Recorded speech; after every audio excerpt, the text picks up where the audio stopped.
কিরকম হয়েছে আমার নারকেলের লাড্ডুগুলো বলবে তো? দেখতে তো কালো কালো লাগছে, পুড়ে গেছে মনে। না বানাতে বানাতে এরকমই হয়। বছরে একবার বানাতে গেলে হয়তো গুড় বেশি হয়ে যায়, না হলে নারকেল বেশি হয়ে যায়। আমি এমনিতেও পিঠা বানাতে এতটা পারি না। বিয়ের আগে তো কোনো দিন পিঠা বানাই নাই, মা বানাতো, বসে বসে দেখতাম।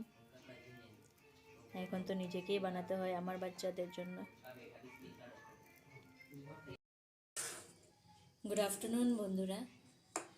কালকে তো মকর সংক্রান্তি, আর আজকে আমরা মেরামেরি দিনটা পালন করি। তো আজকে আমরা পিঠা বানাই। তো তোমরা সবাই ঘরে ঘরে বানাচ্ছ পিঠা, আমিও বানাচ্ছি।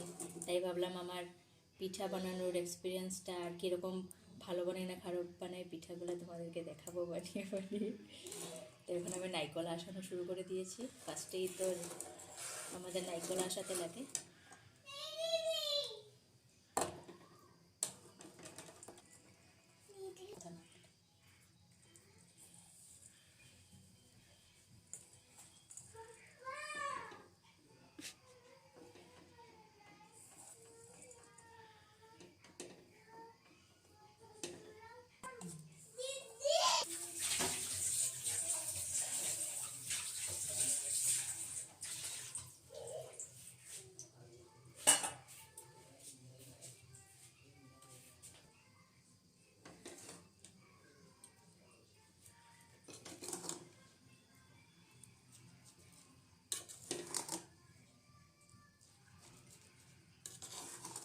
এগুলো তো স্পিডে দেখিয়ে দিবি।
নতুন একটা জিনিস শিখেছি, তো ভাবলাম একবার ঘরে ট্রাই করি। সেটা হলো চিকেন সামোসা। তার জন্য আমি এই দেখো চিকেনকে ছোটো ছোটো করে কেটে ওইটার একটা মাখা মাখা করে বানিয়ে রেখেছি। এইটা দিয়ে আমরা বানাবো চিকেন সামোসা আমার ছোট্ট আর বড় মেয়ের জন্য। আমার বড় মেয়েগুলো খেতে খুবই বেশি ভালোবাসে, চটর পটর। আর এটা হলো ভেজ সমোসা। ও এসে দেখে নিয়েছে যে মাম্মা কী কী রেডি করেছে, ও কি কি খাবে। তো তো মিষ্টি ভালো পায় না, তাই প্রত্যেকবার আমার ওর জন্য ঝাল বানাতে হয় কিছু একটা।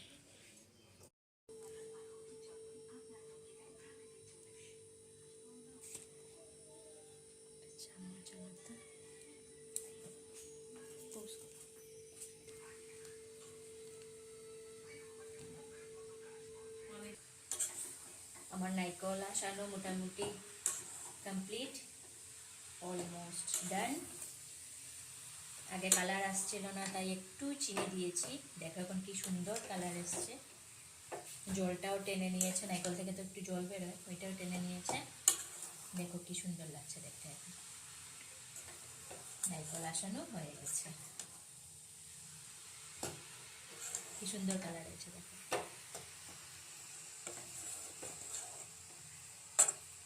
গুড় দেওয়াতে যেরকম একটু সাদাটে ছিল, তাই একটু চিনি দিয়ে দিয়েছি, কেন সাদা সাদা ভালো লাগে না দেখতে।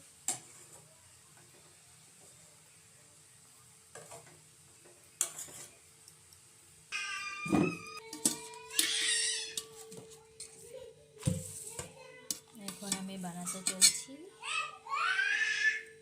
এখন আমি বানাবো চিকেন সমোসা।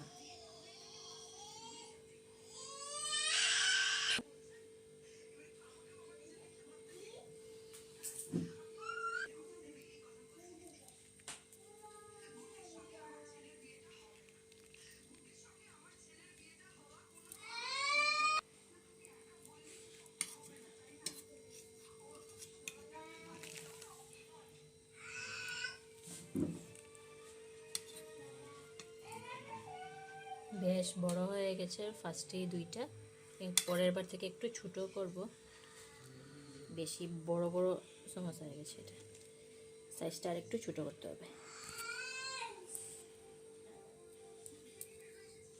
দেখো এটা কি হয়েছে, এত বড় সমোসা, এটা একটা জায়েন্ট সমোসা লাগছে দেখতে।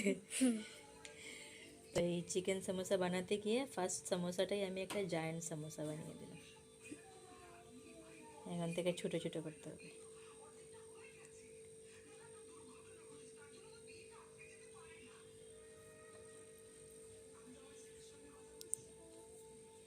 এটা কে খাবে এত বড় সমোসাটা, এটা একটা সাইজ হলো। তো এইটাকে আমি দুভাগ করে নেব।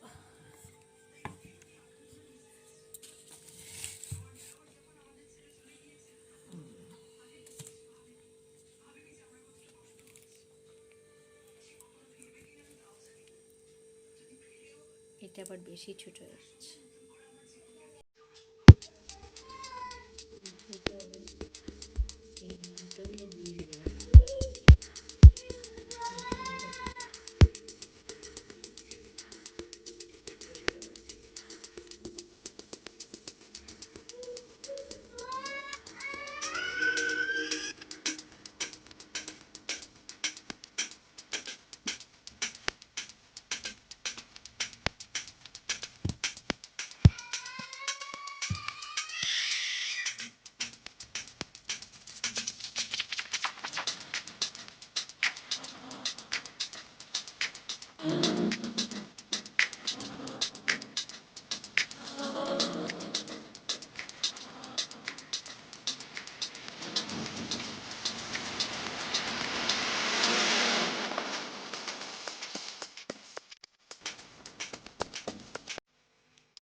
ফার্স্টে দেখেছিলে একটা জায়েন্ট সমোসা হয়েছিল, তারপর দেখো সাইজটা ঠিক করে নিয়েছি, ছোটো ছোটো হয়ে গেছে। তো এগুলো হলো চিকেন সমোসা,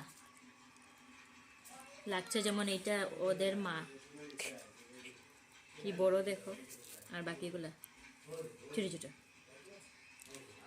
তো এটা হলো চিকেন সমোসা, অলমোস্ট ডান, এখন শুধু ভাজা বাকি। তো এটা হয়ে গেল আমার চিকেন সমোসা রেডি। এগুলো দেখো আমার মেয়ে বানিয়েছে, ওর সমোসা চিকেন, এগুলো ওরা তিনটা।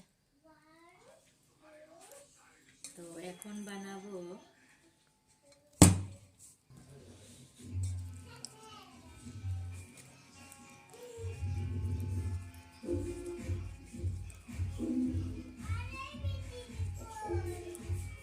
চিন্তা করছি কি বানাবো, ভেজ সমোসা বানাবো না আমি পিঠা বানাতে লেগে যাব।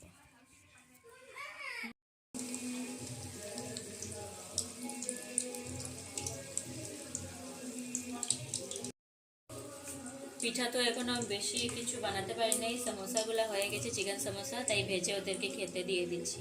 ওরা ওয়েট করে বসে আছে কিছু খাবে, তাই এখন সমোসা বানাচ্ছি, বানিয়ে ওদেরকে সন্ধ্যার টিফিন দিয়ে দেব, পরে আস্তে আস্তে বানাবো বাকি পিঠা।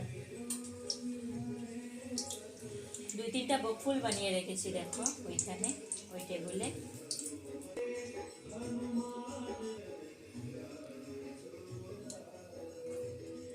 কিরকম হয়েছে দেখতে বলবে।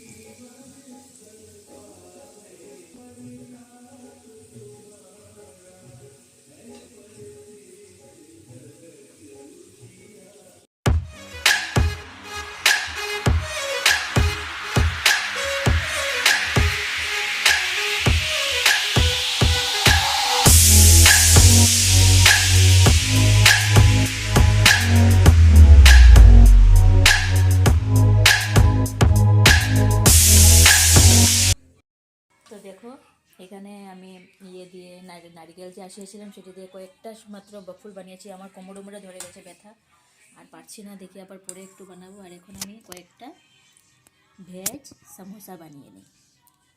তো দেখো এটার মধ্যে সব ভেজিটেবল দিয়েছি, বাদাম দিয়েছি, তারপরে মটর আছে, ফুলকপি আছে, গাজর আছে, আলু আছে, আর ধনিয়া পাতা দিয়ে দেখো কি সুন্দর কালার হয়েছে। তো এখন বানাচ্ছি ভেজ সমোসা, সবগুলো একটু একটু বানিয়ে নিচ্ছি, পরে আস্তে আস্তে শেষ করবো।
এটা কি বলে বকফুল, আর এটা ভেজ সমোসা।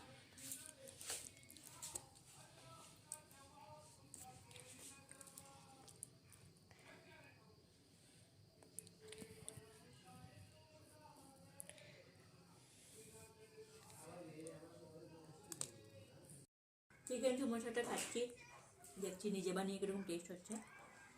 তোমরা